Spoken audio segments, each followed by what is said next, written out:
नमस्कार साथियों, अभी हम बात करने वाले हैं कि पशुपालन के अंदर विभिन्न प्रकार के जो शब्द हैं उनका मतलब क्या होता है और कई बार परीक्षाओं में इन शब्दों के ऊपर ऐसे कई क्वेश्चन बन जाते हैं। तो ये जो टेक्निकल टर्म्स जो होते हैं एनिमल हस्बेंड्री में, ये सारे के सारे जो टर्म्स है, सारे के सारे जो शब्द है, ये कहीं ना कहीं जीव विज्ञान या बायोलॉजी से संबंधित है, चूंकि वो हमारे एनिमल हस्बेंड्री में या पशुपालन में या लाइव स्टॉक प्रोडक्शन में कई एग्जाम के अंदर पूछे जाते हैं। तो ये बड़े महत्वपूर्ण शब्द होते हैं, इन्हीं पे हम अभी डिस्कस करने वाले हैं। यहाँ पर एक शब्द लिखा हुआ है, सबसे पहले फ्री मार्टिन। फ्री मार्टिन का मतलब होता है द स्टेराइल फीमेल, यानी कि एक बांझ मादा। तो बांझ मादा को फ्री मार्टिन कब कहेंगे? जब वह बांझ मादा जुड़वा के रूप में किसी नर बछड़े के साथ में जन्म लेती है। तो हम यूं कहेंगे कि एज ए ट्विंस जब बर्थ होता है, जुड़वा के रूप में बच्चे पैदा होते हैं, जिसमें से one male and one female, यानी कि एक नर और एक जब मादा होती है, तो जो मादा बछिया होती है उसको वो बांझ रह जाती है, वो स्टेराइल रह जाती है, उसको हम बांझ मादा को, स्टेराइल फीमेल को फ्री मार्टिन कहेंगे। तो फ्री मार्टिन का एक टेक्निकल जो शब्द है उसका मीनिंग ये होगा कि birth as a twin male and female, नर और मादा दोनों का जन्म हुआ है एक साथ जुड़वा के रूप में, but female is remain sterile during the total life cycle. पूरे जीवन चक्र के दौरान जो मादा है वो बांझ रह जाती है, उसको हम फ्री मार्टिन कहेंगे। कंडीशन ये रहेगी जुड़वा के रूप में एज ए ट्विंस बर्थ होना है और एक मेल और एक फीमेल होना चाहिए, और जो फीमेल होगी, मादा होगी, वो बांझ रह जाती है। सेकंड यहाँ पर टर्म है फोस्टर मदर। मदर मतलब कि मां, और यहाँ पर एक टर्म है डोई। डोई मतलब ये टेक्निकल टर्म जो है वो बकरी के लिए इस्तेमाल में लाया जाता है। डोई हो गया, नेनी हो गया, ये गॉट यानी बकरी के लिए इस्तेमाल में लाते हैं हम लोग। तो doe that raises a kid of she is not the natural mother, यानी कि जब कोई बकरी किसी ऐसे बच्चे को पालती है जिसकी वो मां नहीं है, यानी वो उसकी प्राकृतिक मां नहीं है, उस बच्चे को उसने जन्म दिया नहीं है, लेकिन फिर भी उसको वो पाल रहती है। इस प्रकार से जो आया होती है, जो नर्स होती है, उसको हम लोग यहाँ पर फोस्टर मदर कहेंगे। तो एक ऐसी डोई जो एक ऐसे कीड को रेयर कर रही है, एक ऐसे बच्चे को पाल रही है जिसको उसने जन्म नहीं दिया है, उसकी नेचुरल मदर नहीं है, उसको हम फोस्टर मदर कहेंगे यहाँ पर। उसके बाद में है ए गैलेक्टिया। तो एक शब्द ए गैलेक्टिया में अगर ए को हटा दिया जाए तो बनता है गैलेक्टिया। गैलेक्टिया मतलब होता है सिक्रेशन ऑफ द मिल्क, लैक्टोजेनेसिस। गैलेक्टोजेनेसिस मतलब दूध का स्त्राव होना। यहां पर ए गैलेक्टिया है, तो ए फॉर एब्सेंट, तो यहां लिखा हुआ फेलियर टू मिल्क सिक्रेट, यानी कि दूध का स्त्राव जब नहीं हो पाता है, पशु दूध नहीं दे पाता है, उस कंडीशन का नाम होता है ए गैलेक्टिया। उसके पश्चात है alveolus. Alveolus are the cells responsible for manufacturing of the milk in the udder, यानी कि पशु के आयन में दूध का निर्माण करने वाली जो कोशिकाएं होती है उनको एल्वियल सेल कहते हैं, एल्वियल कोश कहते हैं। तो मिल्क मैन्युफैक्चरिंग सेल्स होती है ये, जहां पर दूध का निर्माण होता है। आपने शायद पढ़ा होगा कि 400 ml जब ब्लड जो होता है, 400 ml ब्लड जब वो सर्कुलेट होता है, जब वो परिसंचरित होता है, तब जाकर के 1 ml जो होता है वो दूध का निर्माण हो पाता है। तो 400 गुना रक्त जो है मिल करके 1 गुना जो होता है वो दूध का निर्माण करता है। तो उस सेल का नाम होता है एल्वियोलस सेल। नेक्स्ट है हमारा टर्म ब्लीटिंग। ब्लीटिंग मतलब होता है साउंड प्रोड्यूसिंग, यानी कि आवाज निकालना। लेकिन यह टर्म जो होता है ना bleating, noise made by the goat during the estrus cycle. Estrus cycle को हम हीट साइकिल भी कह सकते हैं। तो बकरियां जब मध्यकाल के दौरान या गर्मी के दौरान आवाज करती है, उस आवाज को, उस साउंड को हम लोग यहाँ पर ब्लीटिंग कहते हैं। उसके पश्चात कैनाबलिज्म। कैनाबलिज्म जो होता है वो biting of the body parts of the other animals, यानी कि जब एक पशु किसी दूसरे पशु के शरीर के अंगों को खाने लगता है। अगर पक्षियों की बात करेंगे तो दूसरी मुर्गियों के पंखों को नोच रही है, एक मुर्गी जो है वो दूसरी मुर्गी के अंडे को खा रही है। हम लोग कई बार हम सुनते हैं कि जो बीच होती है कुतिया, वो अपने बच्चे को खा जाती है। पोल्ट्री ने मुर्गी अपना अंडा खा जाती है। बिच्छू के बारे में हम लोगों ने सुना, स्कॉर्पियन के बारे में उसके जो बच्चे होते हैं वो उसकी माँ को खा जाते हैं। और सांप के बारे में सुना है कि जो नागिन होती है वो अपने बच्चे खा जाती है। तो यह इस प्रकार से जब कोई एनिमल अपने ही जो जाति के जीवों को खा जाता है ना, तो उसको हम लोग कैनाबलिज्म या स्वजाति भक्षण कहते हैं। नेक्स्ट यहाँ पर एक टर्म है colostrum. Colostrum is the first milk of just after the parturition, यानी कि पशु जब प्रसव के दौरान, जब पशु में बच्चे का जन्म होता है, तो जन्म के तुरंत बाद, प्रसव के तुरंत बाद शुरू के 4 से 5 दिन तक जो गाढ़ा वाला दूध निकलता है, उस गाढ़े वाले दूध को कोलोस्ट्रम कहते हैं। और कोलोस्ट्रम जो होता है वो फर्स्ट इनिशियली 4 to 5 डेज तक ही अवेलेबल हो पाता है, उसके बाद वो नॉर्मल मिल्क में कन्वर्ट हो जाता है। तो यहाँ पर कोलोस्ट्रम को हम लोग खीस भी कहते हैं, और ये बच्चों के लिए बहुत महत्वपूर्ण होता है, क्योंकि इसमें एंटीबॉडी पाई जाती है। कोलोस्ट्रम के बाद हम बात करेंगे कैप्रोफेजी।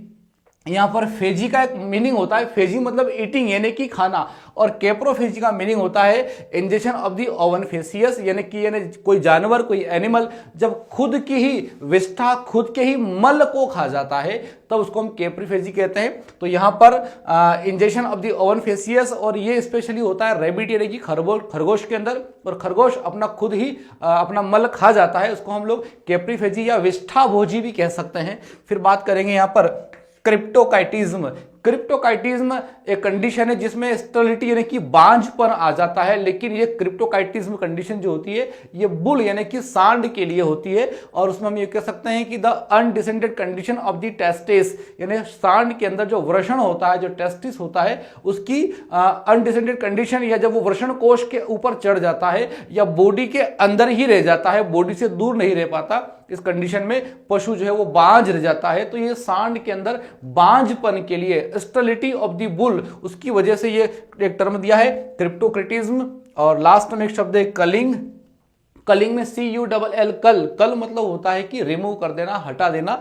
तो कलिंग का एक जो मीनिंग होगा यहाँ पे एलिमिनेटिंग दी अनडिजायरेबल एनिमल, यानी अनडिजायरेबल, अनप्रोडक्टिव, बेकार जो पशु है, जो उत्पादन नहीं दे रहे हैं, ऐसे पशुओं को पशुशाला में रखने से कोई मतलब नहीं होता है, उन पे फालतू हम लोग खर्च कर रहे हैं। तो ऐसे बेकार पशु को जब झुंड से बाहर निकाल दिया जाता है, उस प्रोसेस का नाम होता है कलिंग। इस प्रकार से ये जो 10 टर्म है ये हमारे पशुपालन के लिए बहुत ही महत्वपूर्ण है। इसके बाद की जो टर्म है ये हम अभी और आगे पढ़ने वाले हैं। साथियों, पशुपालन की जो टर्मिनोलॉजी हम पढ़ रहे हैं उसमें अगले जो शब्द हैं हमारे, उसमें एक शब्द है डोकिंग। डोकिंग का मतलब होता है रिमूवल ऑफ द टेल, या पशुओं की पूंछ को काट देना। और रिमूवल ऑफ द टेल ये जो है पशुओं की पूंछ काटने की जो प्रैक्टिस है, स्पेशली ये शिप यानी कि भेड़ में की जाती है, कई बार कुत्तों के अंदर भी कर दिया जाता है, लेकिन मुख्यतः ये भेड़ में या शिप में की जाने वाली क्रिया जिसको बोलते हैं डोकिंग या पूंछ को काट देना। नेक्स्ट एक शब्द है ड्राई काउ। ड्राई काउ यानी कि सूखी गाय। सूखी गाय का मतलब ऐसी गाय जिसने दूध देना बंद कर दिया है। तो यहाँ पर ड्राई काउ के लिए हम कह सकते हैं कि cow not producing the milk. और अक्सर हम देखते हैं कि जब गाय गर्भवती होती है, वो दूसरे बच्चे को जन्म देने वाली होती है, तो हम ऐसा कहते हैं कि एक अच्छी दुधारू गाय को दूध ब्याने के 60 दिन पहले सूखा देना चाहिए। तो कई बार ड्राई काउ का जो ड्राई पीरियड होता है वो पूछता है एग्जाम में कि कितने दिन के लिए ड्राई काउ का ड्राई पीरियड रहता है, तो हम कह सकते हैं कि लगभग 2 महीने के लिए ड्राई पीरियड रखा जाता है। But in case of buffalo dry period जो होता है वो 90 दिन का या 3 महीने का भी हो सकता है। उसके बाद हम बात करेंगे डायस्टोसिया या डायस्टोकिया। डायस्टोसिया जो शब्द है ये होता है एब नॉर्मल पर्चुरेशन, या असामान्य प्रसव, या लेबर पेन, या प्रॉब्लम ड्यूरिंग दी पर्चुरेशन। यानी बच्चे का जब जन्म होता है तब पशु को जो तकलीफ होती है, और तकलीफ सामान्य के अलावा अगर ज्यादा तकलीफ हो रही है, असामान्य तकलीफ जो होती है एबनॉर्मल पर्चुरेशन, तब उस तकलीफ को हम लोग डायस्टोसिया कहते हैं। और इसको प्रसव पीड़ा भी कहा जाता है। तो प्रसव पीड़ा जो होती है, लेबर पेन जिसको कहते हैं, ये नॉर्मल के अलावा अगर ज्यादा समय तक हो रहा है फिर हमें डॉक्टर की सलाह लेना पड़ती है, डॉक्टर को बुलाना पड़ता है। तो यहाँ पर डिलीवरी के टाइम पे होने वाली तकलीफ को हम लोग डायस्टोकिया कहेंगे। उसके बाद है एस्ट्रस। एस्ट्रस का मतलब होता है हीट पीरियड, यानी कि आफ्टर एवरी 20 डेज, हर 21 दिन बाद पशु जब मध्यकाल में आता है उसको हम लोग एस्ट्रस कहते हैं। तो एस्ट्रस को हीट पीरियड या मध्यचक्र या गर्मी भी कहा जाता है। और उसके बाद यहाँ है फ्लशिंग।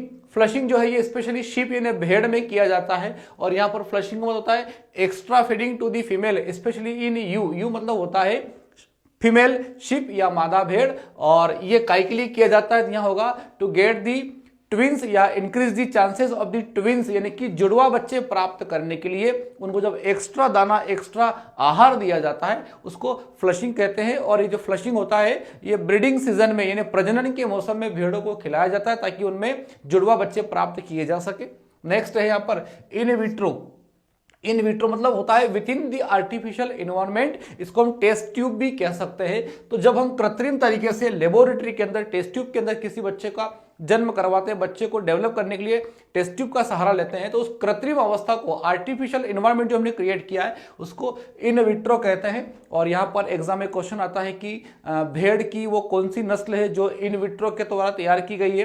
तो जो डोली जो भेड़ है, डोली जो शिप है, वो एक एग्जाम्पल है इन विट्रो का। उसके बाद बात करेंगे इन वाइवो क्या होता है, तो with in the living body या जो नेचुरल होता है शरीर के अंदर बच्चे का जो विकास होता है, सामान्य तरीके से जो इंसान के बच्चे जन्म लेते हैं या पशुओं में जो प्राकृतिक प्रजनन के बाद जो बच्चों का जन्म होता है उसको हम लोग प्राकृतिक प्रजनन को, प्राकृतिक प्रसव को, लिविंग बॉडी के अंदर जो बच्चा रहता है जीवित शरीर के अंदर, उसको इन वाइवो कहते हैं। नेक्स्ट उसके बाद है मैसेक्टोमी। मैसेक्टोमी शब्द है टोमी। टोमी का मतलब साइंस में होता है कट कर देना या काट देना, और मैसेक्टोमी का मतलब होता है removal of the mammary gland, यानी कि जो दूध की ग्रंथि होती है जिसको स्तन ग्रंथि कहते हैं, जहां से दूध का निर्माण होता है, अगर फीमेल में से उसको हटा दिया जाता है तो उसको हम बोलेंगे मैसेक्टोमी। और उसके पश्चात है लेट डाउन। लेट डाउन का मतलब होता है the secretion of the milk in the udder, यानी कि दूध जहां बनता है उसका नाम होता है एल्वियोलस सेल। इसके पहले वाले टर्म में मैंने आपको पढ़ाया है। तो उस एल्वियोलस सेल या एल्वियोलस कोशिका में से जो दूध स्त्राव होकर के अयन में आ जाता है उसको लेट डाउन कहते हैं। और यहां पर कई बार पूछता है कि लेट डाउन के लिए कौन सा हार्मोन जिम्मेदार होता है, तो हम कहेंगे the hormone responsible for let down is oxytocin, यानी ऑक्सीटोसिन हार्मोन की वजह से लेट डाउन होता है। और ऐसा कई बार एग्जाम पूछता है कि ऑक्सीटोसिन जो हार्मोन होता है वो कितने समय के लिए इफेक्टिव होता है, तो ऑक्सीटोसिन हार्मोन 7 मिनट के लिए प्रभावकारी होता है। तो ये हम कहेंगे कि जो लेट डाउन का इफेक्ट है वो 7 मिनट के लिए होता है, तो 7 मिनट के अंदर पशु का दूध निकाल लेना चाहिए, या मिल्किंग जो है वो 7 मिनट के अंदर कंप्लीट हो जाना चाहिए। उसके बाद लास्ट एक टर्म है निम्फोमीनिया। निम्फोमीनिया का मतलब ये होता है कि जब किसी एनिमल में एस्ट्रस साइकिल इरेगुलर हो जाता है, देखिए लिखा हुआ है irregular estrus cycle. Estrus cycle जो हर 21 दिन में रिपीट होता है, अगर वो इरेगुलर है, एबनॉर्मल है, और पशु कई बार बार मध्यकाल के अंदर दिखाई देता है, ऐसी कंडीशन में प्रॉपर तरीके से पता नहीं चल पाता कि एनिमल की जो हीट है, वो जो मध्यकाल है, वो किस टाइम पे आया हुआ है। तो अनियमित मध्यकाल को, इरेगुलर एस्ट्रस साइकिल को यूं कहें कि animal appear always in estrus cycle, ऐसा पशु जो हमेशा मध्य चक्र में दिखाई दे, मध्यकाल में दिखाई दे, उसको निम्फोमेनिया कहते हैं। इस प्रकार से ये कुछ और टेक्निकल टर्म और कुछ और भी ऐसे शब्द हैं जो मैं आपको इसके बाद अभी पढ़ाने वाला हूं। साथियों, अभी हम जो पशुओं से संबंधित अलग अलग शब्द पढ़ रहे हैं उसमें जो अगला शब्द है हमारा वो है स्टेमिंग अप। स्टेमिंग अप जो शब्द होता है ठीक वैसा ही होता है जैसा कि फ्लशिंग होता है, बस बेसिक डिफरेंस ही होता है कि फ्लशिंग हमने भेड़ में किया था और स्टेमिंग अप गाय और भैंस में किया जाता है। और भेड़ में, शिप में अपने फ्लशिंग जो था वो ब्रीडिंग सीजन में किया था, ट्विंस या जुड़वा बच्चों के लिए किया था। यहाँ पर स्टेमिंग जो होता है ये प्रेग्नेंट काऊ को जब 6 महीने के बाद, after 6 month of the pregnancy, वो गर्भावस्था जो है उसकी 6 महीने की हो चुकी है, यूँ कह सकते हैं कि इन द लास्ट 3 मंथ, आखिरी के 3 महीने में उसके शरीर के अंदर जो एम्ब्रियो डेवलप हो रहा है, भ्रूण का जो विकास हो रहा है वो बहुत ज्यादा होता है लास्ट 3 मंथ में। तो उसको एक्स्ट्रा एनर्जी वाला जो फूड हम खिलाते हैं उसको हम स्टेमिंग अप कहते हैं, ताकि उसको अतिरिक्त जो एनर्जी या अतिरिक्त ऊर्जा की आवश्यकता है उसकी पूर्ति की जा सके। फिर next down cover. Down cover का मतलब होता है गर्भवती गाय को स्पेशल विशिष्ट देखभाल की जब आवश्यकता होती है और उसको प्रसव के 15 दिन पहले या ब्याने के 15 दिन पहले अलग से जब विशेष देखभाल करते हैं तो उसको हम डाउन कवर कहेंगे। तो यहाँ पर कह सकते हैं कि special care of the pregnant cow just before the 15 days of the parturition, यानी कि ब्याने के या प्रसव के 15 दिन पहले उसको अलग से कमरे में रखा जाता है देखभाल के लिए, उसको डाउन कवर कहा जाता है। यहाँ पर एक टर्म लिया है हार्मोन, उसका नाम है फेरोमोन। तो फेरोमोन एक हार्मोन है और ये सेक्सुअली अट्रैक्टेंट हार्मोन होता है, यानी कि at the time of the estrus या हीट साइकिल के समय, मध्यकाल के समय पशुओं में आकर्षण के लिए, अट्रैक्शन के लिए जो हार्मोन होता है जो पशुओं को आकर्षित करता है उसका नाम होता है फेरोमोन। और नेक्स्ट है हमारा टर्म प्रीनेटिंग। प्री का मतलब ही होता है पहले, तो प्रीनेटिंग का मतलब ये होता है कि जब हम किसी पशु में ब्याने के पहले या प्रसव के पहले ही दूध दोहन कर लेते हैं, या मिल्किंग बिफोर दी पार्चुरेशन। कई बार क्या होता है गाय में लेट डाउन की जो क्रिया होती है वो ब्याने के पहले हो जाती है, प्रसव के पहले हो जाती है, और कई बार पशु जो है प्रॉपर ज़्यादा आयन में दूध उतर आने से चलने फिरने में या बैठने में पशु को परेशानी होती है। तो कई पशुपालक पशु की पीड़ा को कम करने के लिए ब्याने के पहले ही दूध निकाल लेते हैं, जो कि बहुत गलत होता है, क्योंकि अगर पहले से हम दूध निकाल लेंगे, मिल्किंग बिफोर दी पार्चुरेशन कर लेंगे, तो ऑक्सीटोसिन हार्मोन का लेवल कम हो जाता है जिससे पशु को तकलीफ और ज़्यादा होती है। तो प्रीनेटिंग जनरली करना नहीं चाहिए। तो यहाँ पर प्रीनेटिंग का मतलब होता है कि ब्याने के पहले ही दूध निकाल लेना। फिर बात करेंगे स्प्रिंजर क्या होता है। स्प्रिंजर का मतलब होता है female showing the sign of advance pregnancy, यानी कि ऐसी गाय जिसमें गर्भावस्था के विशिष्ट जो लक्षण है वो पहले से दिखाई दे रहे हैं, उसको हम स्प्रिंजर कहते हैं। तो इसमें एडवांस प्रेगनेंसी के सिम्टम्स दिखाई देते हैं, वो स्प्रिंजर कहलाती है। फिर स्टिल बोर्न का मतलब होता है बोर्न लाइफलेस, यानी कि जब बच्चा मरा हुआ जन्म ले लेता है, डेड बॉडी जो होती है या जो डेड काफ होता है, मरा हुआ बच्चा, वो जब जन्म लेता है उसको स्टिल बोर्न कहते हैं। फिर एक नाम है शेब्रीड। शेब्रीड को हम बोलेंगे शर्मीली गाय। तो शेब्रीड का मतलब होता है ऐसे पशु, ऐसी गाय जिनमें साइलेंट हीट या प्रच्छन्न मध्यकाल या छुपा हुआ मध्यकाल होता है, यानी जिनमें हीट सिम्टम्स या हीट साइकिल के जो सिम्टम्स है वो अपियर नहीं होते, दिखाई नहीं देते। जनरली ऐसे पशुओं का हीट पीरियड कब आता है कब नहीं आता ये हम पता नहीं लगा पाते, तो उसके लिए हम एक टर्म यूज करते हैं कि ऐसी गायों को शेब्रीड कहा जाता है। और नेक्स्ट एक टर्म है हमारा टीजर बुल। टीजर बुल सांड के लिए इस्तेमाल में लाया जाने वाला एक शब्द है जिसका मतलब होता है वेसेक्टोमाइज बुल। वेसेक्टोमाइज का मतलब होता है जिस पशु में नसबंदी कर दी जाती है, जिसमें प्रजनन की क्षमता नहीं होती। और ये जो टीजर बुल होता है ये शेब्रीड का पता लगाने में इस्तेमाल में लाया जाता है। ये दोनों शब्द आपस में एक दूसरे से जुड़े हुए हैं। तो शेब्रीड्स में अगर हीट साइकिल का डायग्नोसिस करना है, मध्यकाल का पता लगाना है, तो जो यूज किया जाने वाला बुल होता है उसको हम टीजर बुल कहते हैं। और वो वेसेक्टोमाइज किया होता है, उसकी नसबंदी कर दी होती है, उसमें प्रजनन करने की क्षमता नहीं होती। फिर होता है विनिंग। विनिंग का मतलब होता है काफ को, यानी गाय के बच्चे को उसकी मां से सेपरेट कर देना। और विनिंग जनरली ब्याने के एक दिन बाद ही कर दी जाती है। तो हम कहेंगे calf are separated from her mother just after the 1 days of the parturition, यानी गाय ने जैसे बच्चे को जन्म दिया उसके एक दिन बाद उसको हम उसकी माँ से अलग कर देंगे और बच्चे को फिर अलग ही पाला जाएगा, उसको दूध भी अलग पिलाया जाएगा, उसको उसकी माँ के साथ नहीं रखा जाता, तो उसको विनिंग कहा जाता है। और कई किसान ऐसे होते हैं जो गाय के बच्चे को उसकी माँ के साथ ही रख करके पालते हैं, अलग से नहीं पालते, उसको हम बोलते हैं सकलिंग। सकलिंग का मतलब होता है cows are reared with her mother, यानी बच्चे जब उसकी माँ के साथ ही रहते हैं और माँ के साथ ही धीरे धीरे बड़े होते हैं, उसको हम लोग सकलिंग कहते हैं। तो ये हमारे कुछ टर्म थे और इसमें कुछ टर्म अभी और बाकी है जो हम नेक्स्ट वीडियो में भी पढ़ने वाले हैं। साथियों, अभी हम पढ़ रहे हैं कि पशुपालन में अलग अलग प्रकार के जो शब्द हैं, टर्मिनोलॉजी है, इनका मतलब क्या होता है। उसी सिलसिले को हम आगे बढ़ाते हुए यहाँ पर हम बात करेंगे कि जो और भी एक टर्म आया हुआ है काविंग बॉक्स। काविंग बॉक्स का मतलब क्या होता है। तो बॉक्स का मतलब आप समझते हैं, बॉक्स मतलब एक प्रकार का कमरा या एक प्रकार का बक्सा। और काविंग का मतलब होता है जहां पर गाय बच्चे को जन्म देती है। तो अपन बोलते हैं जो डिलीवरी रूम होता है या जो लेबर रूम होता है उसको हम काविंग बॉक्स कहते हैं। तो काविंग बॉक्स जो होता है वो डिलीवरी के लिए इस्तेमाल में लाया जाने वाले कमरे को या घर को हम लोग काविंग बॉक्स कहते हैं। दूसरा यहाँ पर है आइसोलेशन, और आइसोलेशन को हिंदी में बोलते हैं अलगाव। आइसोलेट कर देना मतलब सेपरेट कर देना। तो क्या होता है, जब नया खरीदा हुआ पशु जो होता है, न्यू परचेज्ड एनिमल, उसको और जब हमारे पशु झुंड में मिलाते हैं तो कुछ दिनों के लिए मेले से खरीदे हुए पशु को या फेयर से जहां से हम लोग पशु लेकर के आते हैं उसको हमारे पुराने पशुओं से थोड़ा सा दूर रखा जाता है, ताकि उसके अंदर कोई हिडन अगर कोई ऐसी डिसीज है या बीमारी है तो उसका पता लग सके। तो उसको अलग से जब हम रखते हैं उसको हम बोलते हैं आइसोलेशन, यानी कि अलगाव। फिर हम बात करेंगे पेनिंग क्या होता है। पेनिंग एक बहुत ही महत्वपूर्ण एक शब्द है और पेन का मतलब होता है पशुओं का झुंड, खास करके शीप और गोट यानी कि भेड़ और बकरियों में इस्तेमाल होता है।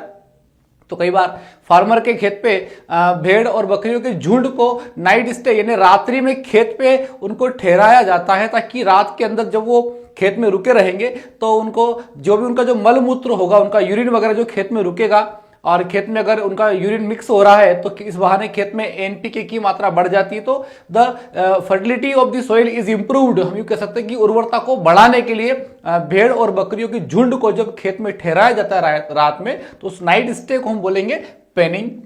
नेक्स्ट हमारा टर्म है वेलोविंग। क्या होता है, वेलोविंग का मतलब होता है act of the swimming in buffalo, यानी भैंस जब पानी में तैरती है। आपको पता होगा शायद कि भैंसे जो है वो अक्सर पानी में बैठने की इनकी विशेषता होती है। तो भैंस जब पानी में तैरती है ना, तो स्विमिंग की जो एक्ट होती है, तैरने की जो क्रिया होती है भैंस की, उसको हम वेलोविंग कहते हैं। फिर हम बात करेंगे क्वारंटाइन क्या होता है। क्वारंटाइन का हिंदी में मतलब होता है संगरोध। और क्वारंटाइन जो है ना, ये एक प्रकार का लॉ है, एक एक्ट है, कानून है, जिसके तहत जो स्प्रेडिंग ऑफ द डिसीज जो होती है, मतलब बीमारियों के जो फैलने का जो डर होता है उसको रोकने के लिए, ताकि एक जोन से दूसरे जोन में बीमारियां जो है वो फैले नहीं, एक देश की बीमारियां दूसरे देश में नहीं आए, तो वहां पर जो कानून लगाया गया उसका नाम होता है क्वारंटाइन एक्ट। और इसके माध्यम से एक कंट्री से दूसरी कंट्री में जब एक्सपोर्ट या इंपोर्ट किया जाता है एग्रीकल्चर कमोडिटी का, तो वहां पर उसकी जांच की जाती है, उसको चेक किया जाता है। नेक्स्ट है कास्ट्रेशन। कास्ट्रेशन को हिंदी में बोलते हैं बधियाकरण, और कास्ट्रेशन के लिए जो इक्विपमेंट इस्तेमाल में लाया जाता है उसका नाम होता है बर्डिजो कास्ट्रेटर। तो कास्ट्रेशन जो होता है ये मेल में स्टेरिलिटी या बांझपन लाने के लिए, बधियाकरण के लिए प्रयुक्त होने वाली जो क्रिया होती है उसको बोलते हैं कास्ट्रेशन या बधियाकरण। फिर है डिसबडिंग। डिसबडिंग को हम डीहॉर्निंग भी कहते हैं, और डिसबडिंग में डिस मतलब रिमूव कर देना, बड मतलब हॉर्न की जो बड होती है जहां से सींग निकलता है उसको हटाने की क्रिया को बोलते हैं डिसबडिंग। तो डिसबडिंग और डीहॉर्निंग दोनों सिनोनिम्स होते हैं और दोनों का मतलब हॉर्न को रिमूव कर देना या सींग को निकाल देना। फिर होता है एक टर्म है रिंगिंग। रिंगिंग जो टर्म होता है ये स्पेशली शिप यानी कि भेड़ में इस्तेमाल में लाया जाता है, और रिंगिंग का मतलब होता है, आपको पता है भेड़ से हमें लोग वुल या ऊन प्राप्त होता है, तो उसके शरीर से जब ऊन प्राप्त करते हैं और ब्रीडिंग के सीजन में भेड़ में जब प्रजनन के मौसम में उनमें जब ब्रीडिंग करवाई जाती है तो उनके जेनेटल जो ऑर्गन्स होते हैं, जनन अंग जो होते हैं, उनके आसपास की जो ऊन छटनी की जाती है उसको हम रिंगिंग कहते हैं। तो रिंगिंग में हम यूं कह सकते हैं कि removal of the wool from the genital parts या जनन अंगों के आसपास से ऊन की छटनी करने को रिंगिंग कहते हैं। रिंगिंग के पश्चात बात आएगी आइंग की। आइंग में एक शब्द है आई, आई मतलब आंख। तो कई बार ओवरग्रोथ की वजह से वूल जब उनकी आंखों के आसपास इकट्ठा हो जाता है तो भेड़ को कई बार दिखाई नहीं देता, तो उसके आसपास की जो ऊन होती है उसको रिमूव कर देते हैं। तो जब आंखों के आसपास की ऊन को हटा दिया जाता है, removal of the wool from the eyes, या आंखों के आसपास की ऊन को जब हटाएंगे तो उसको आइंग कहेंगे। और उसके बाद में है डीपिंग बाथ। डीप यानी कि डुबा देना, सिंक कर देना, और बाथ मतलब स्नान होता है। तो क्या होता है कि जब शिप में खास करके उसकी वुल को हटाया जाता है, उसकी ऊन काट दी जाती है, तो उसकी स्किन में इन्फेक्शन को रोकने के लिए भेड़ को इंसेक्टिसाइड के घोल में डुबा दिया जाता है, ताकि एक्टोपैरासाइट यानी बाहर के जो परजीवी है, लाइस यानी जू वगैरह जो होती है, टिक्स वगैरह जो होती है, इनको मारने के लिए, एक्टोपैरासाइट को कंट्रोल करने के लिए भेड़ को इंसेक्टिसाइड के सोल्यूशन में जब डिप कर देंगे, डुबा देंगे, उसको डिपिंग बाथ कहते हैं। उसके बाद एक शब्द है फुट बाथ। फुट बाथ को हिंदी में बोलते हैं पैर स्नान या पादुका स्नान, और ये जो क्रिया होती है जनरली एफएमडी यानी फूट एंड माउथ डिसीज, खुर पका और मुंह पका में की जाने वाली क्रिया है। इसमें एक केमिकल जो होता है 1% CuSO4 यानी कॉपर सल्फेट, उसके घोल में पशु को उसमें निकाला जाता है, पास किया जाता है। तो पशु जब उस गड्ढे के अंदर से, उस जो गड्ढे में पशु जो अपना पांव रखता है, तो उसके पांव में ऑटोमेटिकली जो केमिकल है वो दवाई जो उसके पांव में लग जाती है, और पांव के छालों को ठीक करने के लिए ये फुट बाथ करवाया जाता है। फिर बात करेंगे कि एक टेक्निकल टर्म यूज होता है शायर। शायर जो होता है वो मेल एनिमल या बुल यानी सांड के लिए, ब्रीडिंग में जब हम किसी नर पशु का इस्तेमाल करते हैं तो मेल एनिमल को हम लोग यहाँ पर शायर कहते हैं, और अगर ब्रीडिंग में हमने फीमेल को यूज किया है तो उसको डेम कहा जाता है। आपने साइंस में टेक्निकल टर्म देखा होगा कि शायर के लिए हम लोग ये वाला टर्म यानी मेल के लिए और फीमेल के लिए ये वाला सिंबल इस्तेमाल में लाते हैं। तो ब्रीडिंग प्रोग्राम के अंदर मेल को शायर कहा जाता है और फीमेल को डेम कहा जाता है। फिर बात है ब्लॉट। ब्लॉट जो है ना, ये एक डिसीज का नाम है जिसको टिम्पेनाइटिस या अफरा रोग भी कहते हैं। तो जब रुमेन के अंदर गैस इकट्ठी हो जाती है, accumulation of the gas in rumen, तो उसको ब्लॉट या टिम्पेनाइटिस या अफरा भी कहते हैं। फिर एक नाम दिया है मोल्टिंग। मोल्टिंग को कई बार एक्डाइसिस भी कहते हैं। मोल्टिंग का मतलब होता है स्किन ऑफ या त्वचा या चमड़ी को निकाल देना, कास्टिंग ऑफ। तो कई बार पशु की जो चमड़ी होती है वो जब निकल जाती है या चमड़ी पशु अपनी गिरा देता है, उसको मोल्टिंग या एक्डाइसिस कहते हैं। बिलविंग एक टर्म है। बिलविंग का मतलब साउंड प्रोड्यूसिंग यानी आवाज निकालना। तो गाय और भैंस जब हीट पीरियड के दौरान या एस्ट्रस साइकिल के दौरान जब आवाज निकालती है तो उसको बिलविंग कहा जाता है, और यही आवाज अगर गोट में निकलेगी, बकरी में, तो उसको ब्लीटिंग कहते हैं। हम पहले पढ़ चुके हैं शब्द। फिर एक टर्म है गेस्टेशन या गेस्टेशन पीरियड। गेस्टेशन पीरियड का मतलब ये होता है कि पशु ने अपने पेट में बच्चे को कितने समय के लिए प्रेगनेंसी के दौरान रखा हुआ है। तो जो प्रेगनेंसी पीरियड होता है, गर्भावस्था काल, जैसे कि इंसान का बच्चा 9 महीने तक माँ के पेट में रहता है, गाय का बच्चा जो होता है वो 282 दिन 282 डेज के लिए माँ के पेट में रहता है। अगर हम बात करें बफेलो की तो 310 दिन के लिए। तो उस पीरियड को हम बोलते हैं गेस्टेशन पीरियड या गर्भावस्था काल। फिर एक टर्म दिया लैक्टेशन। लैक्टेशन में एक शब्द सुना है लैक्टोज, जो कि दूध की शर्करा होती है। तो आप कहीं पर भी अगर लैक्टोज शब्द पढ़े, समझ लेना कि कहीं ना कहीं दूध की बात कर रखी है। तो लैक्टेशन का मतलब होता है द मिल्किंग पीरियड, यानी कि दूध देने की अवधि, यानी पशु ने कब से लेकर कब तक दूध दिया है, उस अवधि को लैक्टेशन पीरियड कहा जाता है। देन है पार्चुरेशन। पार्चुरेशन को बोलेंगे डिलीवरी या प्रसव की क्रिया।